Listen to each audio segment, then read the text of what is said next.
Alors nous revenons à l'épître de Paul aux Romains. Nous sommes au chapitre 5, nous ne prendrons que les 11 premiers versets. L'auditeur voudra bien se reporter à sa Bible pour la lecture des textes cités sur cette cassette. Nous avons en somme ici les suites, ou les conséquences, ou les lendemains de la justification.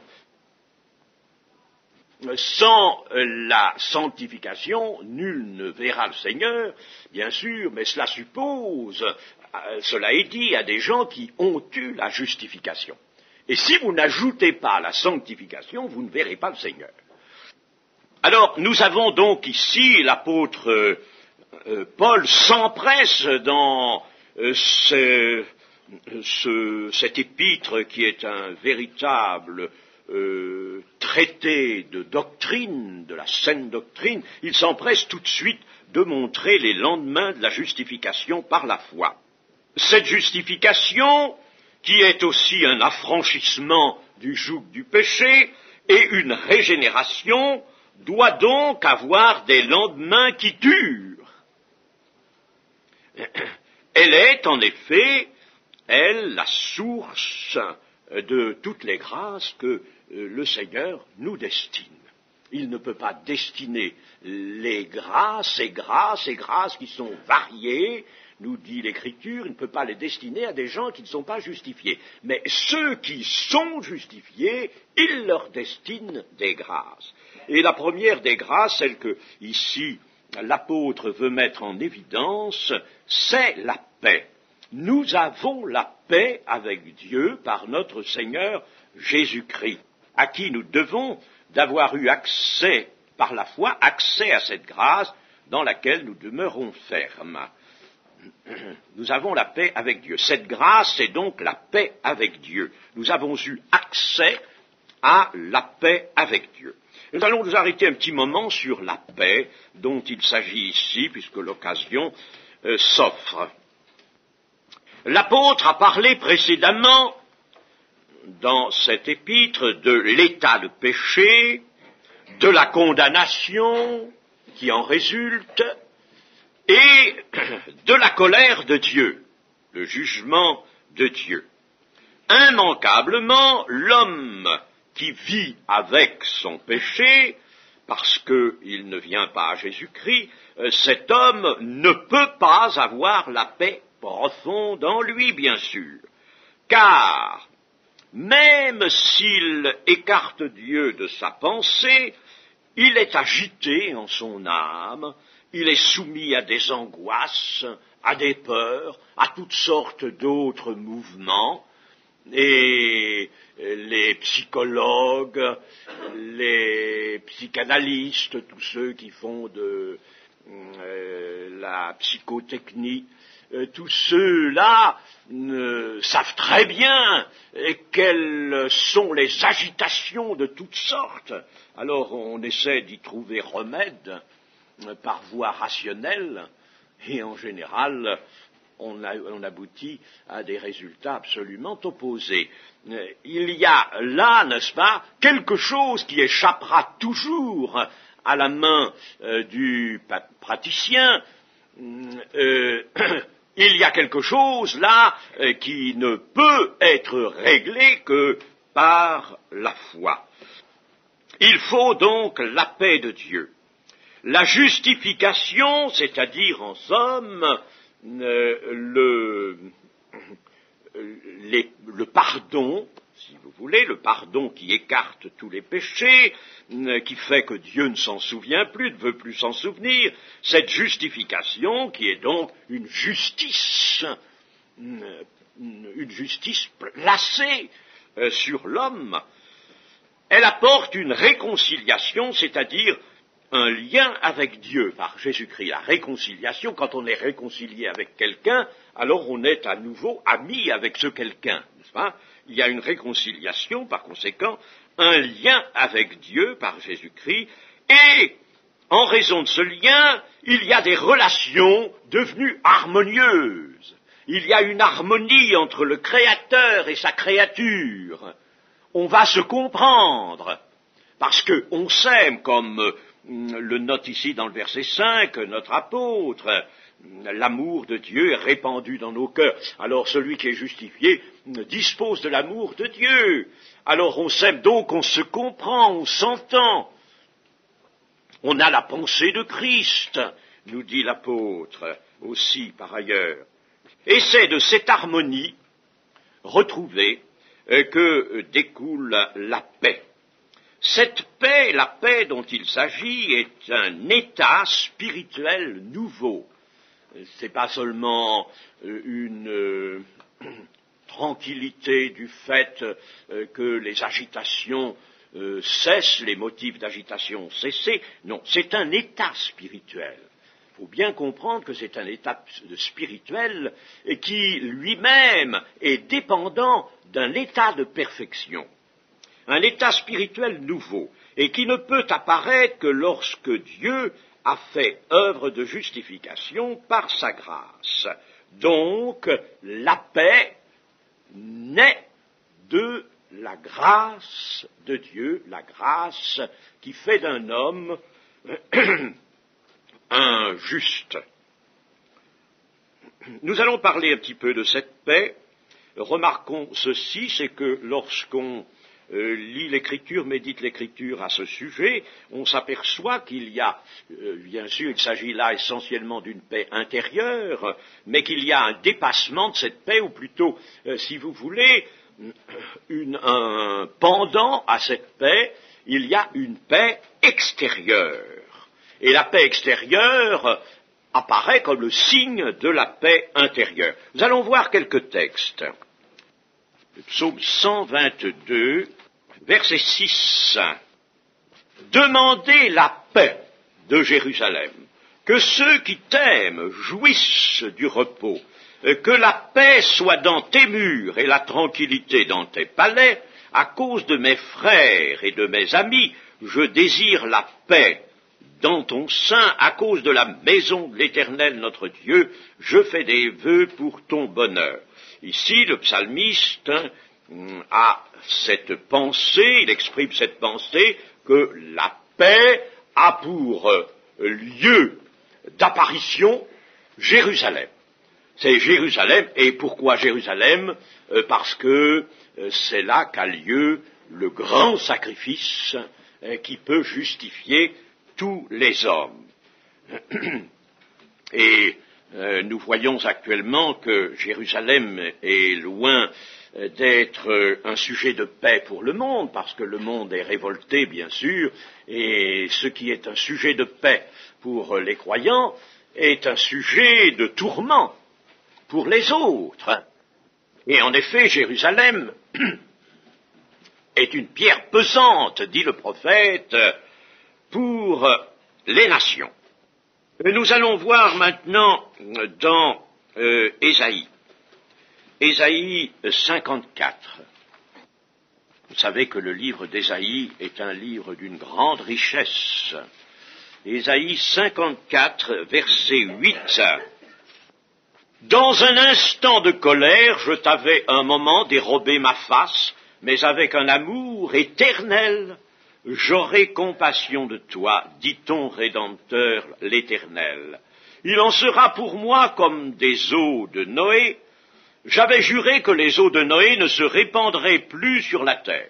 Je jure de même de ne plus m'irriter contre toi et de ne plus te menacer. Quand les montagnes s'éloigneraient, quand les collines chancelleraient, mon amour ne s'éloignera point de toi, et mon alliance de paix ne chancellera point, dit l'Éternel qui a compassion de toi. C'est évidemment un passage d'une grande beauté. Nous en avons emprunté quelque chose pour un chant, mais il ne s'agit pas de chanter seulement ces choses, il faut les lire vraiment là, comme parole de Dieu. Et ce qui est dit ici à Israël, car la première destination de cette parole est encore ici le peuple d'Israël, mais ce qui est dit à Israël l'est dit, bien sûr, à l'Église, et l'est dit à chaque homme qui, selon le dessein de Dieu, vient à Jésus-Christ pour recevoir le pardon de ses péchés. Dans un instant de colère, je t'avais dérobé ma face. Le pécheur est celui-là. Il ne voit plus la face de Dieu. Dieu lui dérobe sa face. Mais, alors, ici, nous voyons que le Seigneur veut donner à son racheté, veut le faire entrer dans une alliance de paix qui ne chancellera pas. Il y aura un seul peuple et il y aura une seule bergerie. Pour l'instant, il y a donc deux bergeries, n'est-ce pas, si on peut s'exprimer ainsi, mais l'Église, elle, se prépare au royaume de Dieu. Et par conséquent, il faut que dans l'Église, déjà, l'alliance éternelle de paix soit réalisée, est déjà sa réalité. Bien sûr, avec à travers pas mal de difficultés et d'épreuves. Mais cependant, c'est le vœu du Seigneur que maintenant, dans l'Église, l'alliance de paix soit déjà connue et produise déjà son fruit. Ainsi, la paix est toujours ce qui résulte de l'harmonie retrouvée entre Dieu et les hommes. Rappelez-vous ceci, c'est que Melchisédek, dont il est question dans la Genèse, qui a rencontré Abraham et dont il est question aussi dans l'Épître aux Hébreux, Melchisédek qui n'est pas un personnage humain. Ne tombons pas dans cette sottise que d'aucuns ont répandue, de faire de Melchisédek un des rois de la vallée de Sittim. C'est renversant, ça, c'est un personnage, c'est une théophanie, si vous voulez, disons que c'est une apparition divine. Melchisédek. Il est rendu semblable au Fils de Dieu, c'est-à-dire qu'avant l'incarnation, il va venir tenir devant Abraham la place de Jésus-Christ. Jésus-Christ ne peut pas apparaître à ce moment-là, l'incarnation est pour plus tard, mais là, Melchisédek est rendu semblable, et il vient faire une sainte scène, le pain et le vin, avec Abraham, pour sceller le serment. Ça, c'est quelque chose tout de même de caractéristique, ce sont des choses qui doivent nous réjouir, cela. Alors, Melchisédek, lui, est roi de Salem, qui veut dire roi de paix. Il est roi de paix. Et Jésus-Christ est roi de paix aussi. D'ailleurs, quels sont les deux termes qui conviennent tant à Melchisédek qu'à Jésus-Christ? Ce sont les deux termes de paix et de justice. Justice et paix. Roi de justice, roi de paix. Voilà les deux termes. Il n'y en a pas d'autres, ces deux termes-là, qui sont attachés à Melchisédek autant qu'à Jésus-Christ. Jésus-Christ est vu aussi comme le prince de la paix. Jésus-Christ s'est référé aussi à Salomon dont le nom signifie le paisible, le pacifique. C'était un roi en effet qui a régné dans la paix, puisque la guerre a été au compte du règne de David, son père. Il a régné à Jérusalem, qui est le lieu de paix, le séjour tranquille. Pourquoi Jérusalem est-elle appelée comme cela? Par exemple encore dans Ésaïe, chapitre 33, verset 20, 33 et 20, regarde Sion, la cité de nos fêtes, tes yeux verront Jérusalem, séjour tranquille, tente qui ne sera plus transportée, dont les pieux ne seront jamais enlevés et dont les cordages ne seront point détachés. C'est là vraiment que l'Éternel est magnifique pour nous. Avez-vous médité ce verset? C'est là vraiment que l'Éternel est magnifique pour nous. Il nous tient lieu de fleuves, de vastes rivières. Mais c'est un langage spirituel, ça. Où ne pénètre point de navire. Aram, et que ne traverse aucun grand vaisseau, car l'Éternel est notre juge, l'Éternel est notre législateur, l'Éternel est notre roi, c'est lui qui nous sauve. Yahvé, Yehoshua, Yahvé, l'Éternel qui sauve. Tes cordages sont relâchés. Il ne serre plus le pied du mât et ne tente plus les voiles. Alors on partage la dépouille d'un immense butin. Les boiteux même prennent part au pillage. Aucun habitant ne dit « je suis malade ». Le peuple de Jérusalem reçoit le pardon de ses iniquités. Mais c'est en harmonie parfaite avec notre chapitre 5 des Hébreux. Le peuple de Jérusalem reçoit le pardon de ses iniquités. Alors, il le recevra effectivement, n'est-ce pas, lorsqu'il y aura cette conversion collective du chapitre 12 de Zacharie. Il recevra ce pardon des iniquités. C'est ce que Paul aussi rappelle dans le chapitre 11 des Hébreux. Mais remarquez cela, c'est véritablement, il y a une harmonie magnifique entre toutes les parties de la Bible, l'épître aux Romains, avec le livre d'Ésaïe, voyez, nous le constatons maintenant. Aucun habitant ne dit « je suis malade », on voudrait bien que ce soit pour maintenant.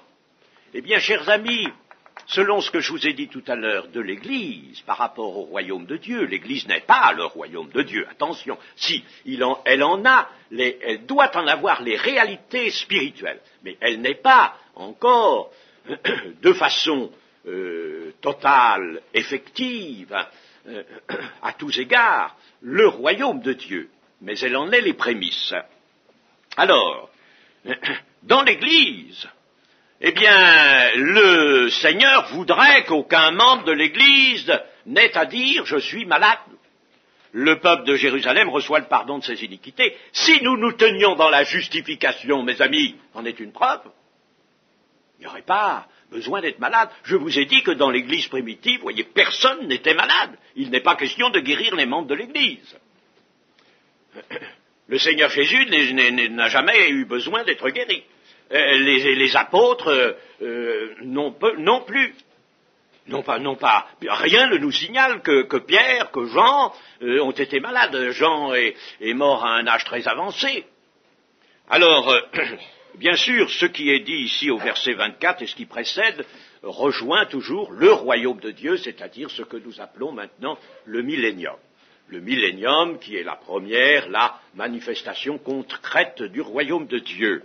Mais enfin, dans l'Église, n'est-ce pas, voyez, nous devrions vivre une vie de sanctification qui ferait que le Seigneur nous préserverait de la maladie. Nous sommes le temple du Saint-Esprit et chaque membre de l'Église est le temple.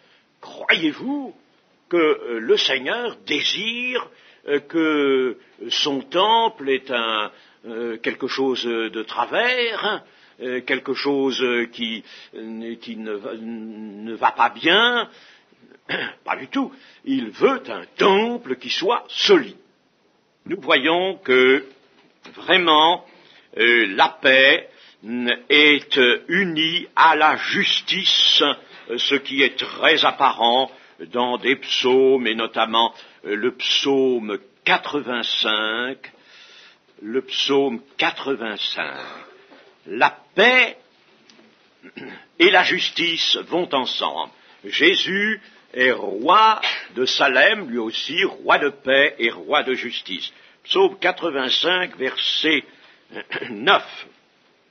J'écouterai ce que dit Dieu l'Éternel, car il parle de paix à son peuple et à ses fidèles. Il nous parle de paix, pourvu qu'il ne retombe pas dans la folie. Oh, mes amis, c'est un verset à souligner, ça. C'est un verset à souligner. Pourvu qu'il ne retombe pas dans la folie. Qu'est-ce que c'est que la folie? C'est de s'écarter de cet état de justice que Dieu nous donne, que Dieu nous a donné par sa grâce.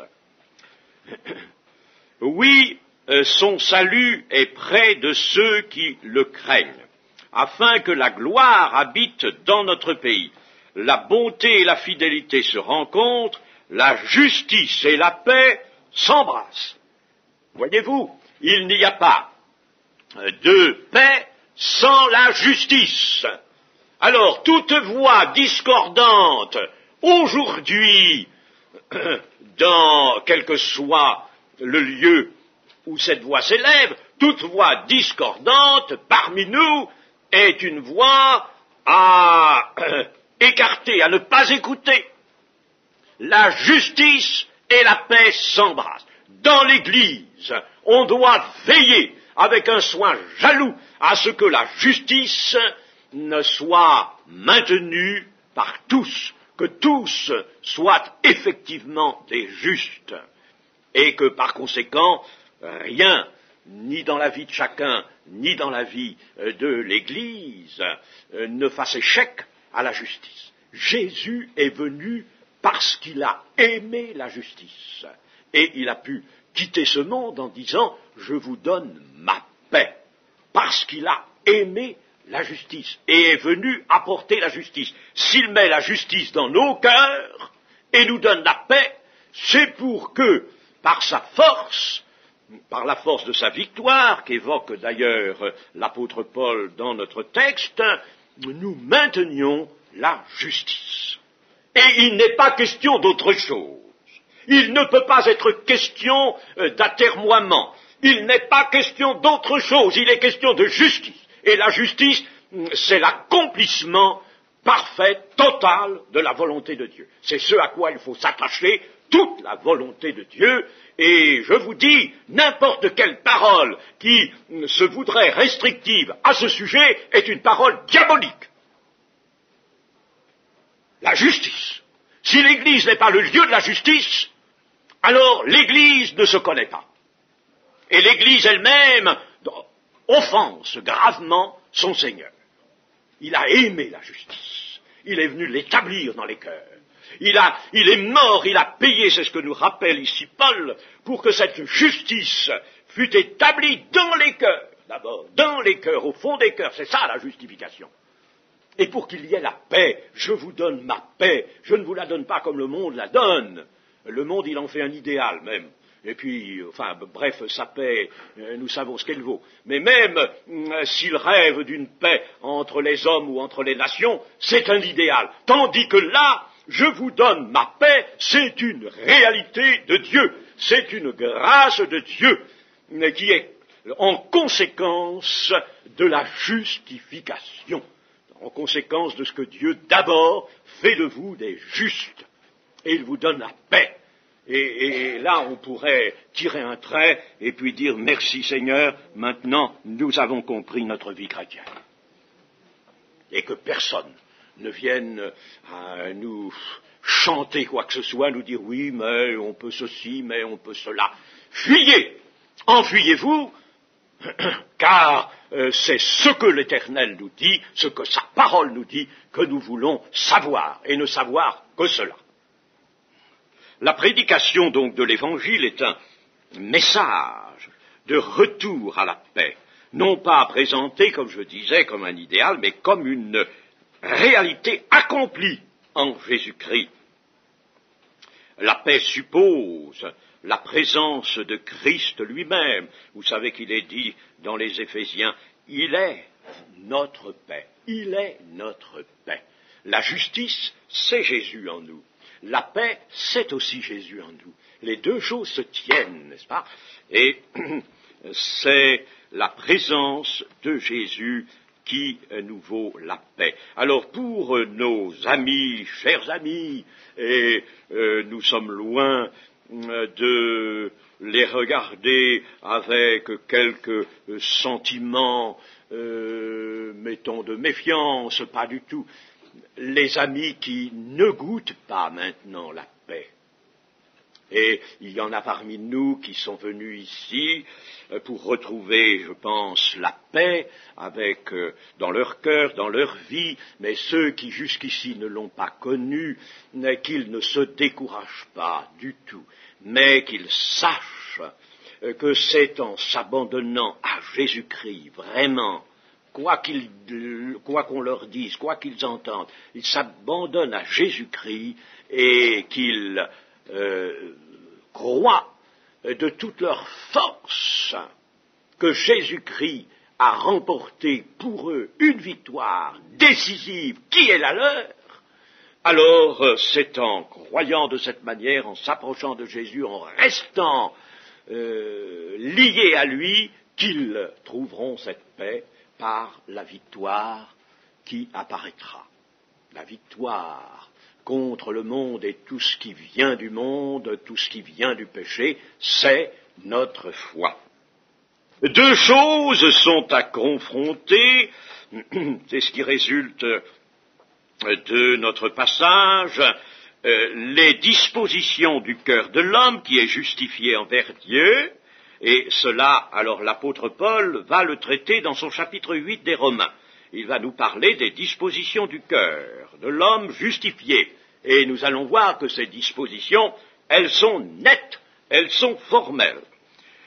Et puis, deuxièmement, disposition de Dieu envers cet homme. Vous voyez, il y a les dispositions de Dieu envers l'homme de foi, et puis les dispositions du cœur de cet homme envers Dieu, n'est-ce pas? Et ces deux choses se trouvent confrontées. Elles sont en présence l'une de l'autre. Les dispositions du cœur de l'homme et les dispositions de Dieu.